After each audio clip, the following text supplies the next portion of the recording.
Bismillahirrahmanirrahim. Saya akan membaca kitab Hikmatul Maut karya Ibnu Sina. Dengan nama Allah yang Maha Pengasih, lagi Maha Penyayang. Segala puji bagi Allah Tuhan semesta alam.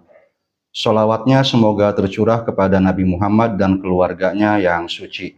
Karena ketakutan terbesar yang menimpa manusia adalah takut kepada kematian. Dan ketakutan ini bersifat umum, bahkan lebih dahsyat daripada seluruh ketakutan lainnya. Maka perlu aku jelaskan bahwa rasa takut kepada kematian itu hanya muncul pada orang yang tidak mengetahui hakikat kematian, atau tidak mengetahui kemana jiwanya akan pergi, atau karena ia mengira bahwa ketika susunan tubuhnya terurai dan komposisinya musnah, maka dirinya pun ikut hancur dan jiwanya lenyap dalam ketiadaan dan kehancuran total. Atau karena dia menyangka bahwa alam akan tetap ada setelahnya, baik ia masih ada maupun tidak ada. Seperti yang disangka oleh orang yang tidak memahami kekekalan jiwa dan bagaimana cara kembalinya. Atau karena ia menyangka bahwa kematian memiliki rasa sakit yang sangat dahsyat, selain rasa sakit karena penyakit-penyakit yang mendahuluinya, yang menghantarnya kepada kematian dan menjadi sebab datangnya kematian.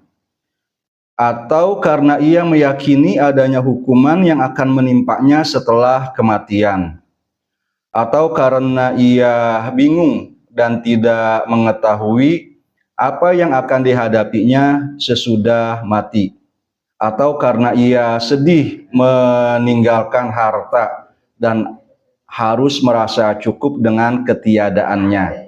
Semua itu hanyalah prasangka-prasangka keliru yang tidak memiliki hakikat. Adapun orang yang tidak mengetahui kematian dan tidak memahami apa ia sebenarnya, maka aku jelaskan kepadanya bahwa kematian itu tidak lebih dari berhentinya jiwa menggunakan alat-alatnya, yaitu anggota-anggota tubuh yang keseluruhannya disebut badan, sebagaimana seorang pengrajin meninggalkan alat-alat kerjanya. Hakikat jiwa adalah substansi non-jasmani atau non-material, bukan aksiden atau sifat yang menempel pada tubuh, dan ia tidak akan binasa. Penjelasan ini sebenarnya memerlukan ilmu-ilmu pendahuluan, tapi hal itu telah diterangkan secara terperinci pada tempatnya. Apabila substansi ini, yaitu jiwa, meninggalkan tubuh, maka ia tetap kekal dengan kekekalan yang menjadi kekhususannya. Ia menjadi bersih dari kekeruhan alam materi dan mencapai kebahagiaan yang sempurna. Tidak ada jalan bagi jiwa untuk musnah atau lenyap. Sesungguhnya hakikat atau jauhar tidak akan binasa dari segi ia adalah jauhar, substansi atau hakikat, dan tidak akan musnah zatnya. Yang musnah hanyalah aksiden-aksiden, sifat-sifat khusus, relasi-relasi, dan hubungan-hubungannya yang berkaitan dengan benda-benda materi. Adapun substansi itu sendiri tidak memiliki lawan. Sedangkan segala sesuatu yang rusak atau hancur, ia menjadi rusak atau hancur karena lawannya. Jika engkau merenungi substansi jasmani yang jauh lebih rendah dari substansi jiwa yang mulia ini, dan engkau mempelajari keadaannya, niscaya engkau akan mendapati bahwa ia sendiri tidak benar-benar binasa atau lenyap. Yang terjadi hanyalah sebagian darinya berubah menjadi sebagian yang lain, atau perubahan bentuk dari satu keadaan ke keadaan yang lain, sehingga musnahlah sifat-sifat khusus dan aksiden-aksiden dari sebagian dirinya. Adapun hakikat itu sendiri, maka ia tetap ada dan tidak ada jalan bagi ketiadaan dan kebinasaannya.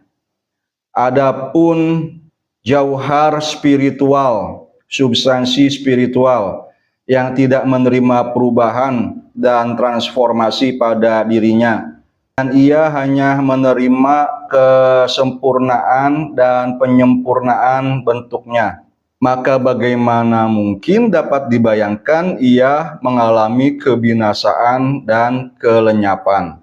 Adapun orang yang takut mati karena ia tidak mengetahui kemana jiwanya akan pergi, atau karena ia menyangka bahwa apabila badannya terurai dan komposisinya musnah, maka zatnya telah hancur dan jiwanya telah binasa, dan ia tidak mengetahui tentang keabadian jiwa dan bagaimana cara kembalinya, maka sesungguhnya ia tidak takut kepada kematian.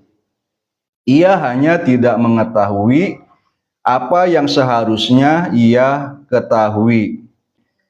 Jadi kebodohan itulah yang membuatnya ketakutan, yang menjadi sumber rasa takut.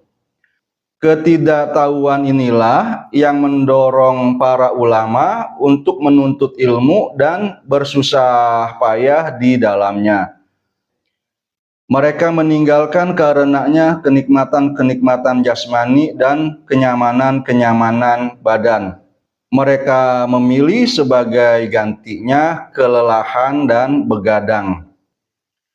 Mereka memandang bahwa kenyamanan sejati yang dengannya seseorang beristirahat dari ketidaktahuan, itulah kenyamanan yang hakiki.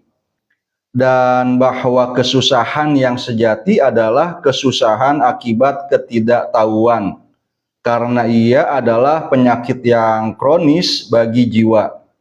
Kesembuhan darinya adalah pembebasan baginya, kenyamanan yang abadi dan kenikmatan yang kekal.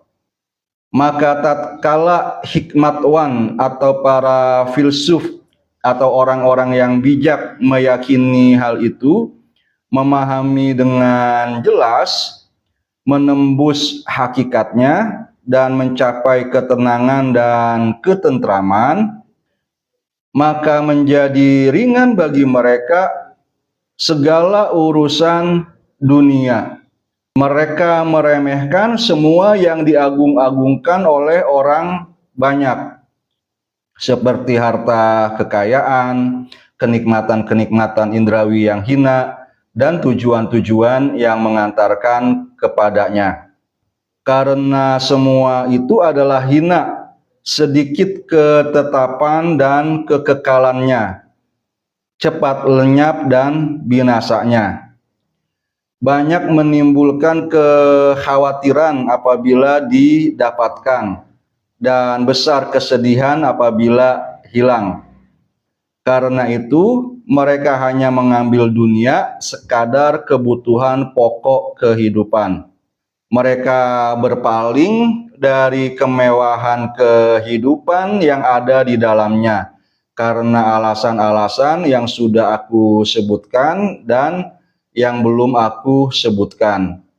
Dan karena ia bersama semua itu tidak memiliki batas, yaitu bahwa manusia apabila mencapai darinya atau dari suatu urusan dunia suatu tujuan, maka jiwanya akan mendorongnya kepada tujuan yang lain tanpa berhenti pada suatu batas dan tanpa berakhir kepada suatu waktu. Maka kematian seperti ini tidak patut ditakuti. Ketamakan terhadap dunia adalah ketamakan terhadap sesuatu yang fana, dan kesibukan dengannya adalah kesibukan terhadap kebatilan.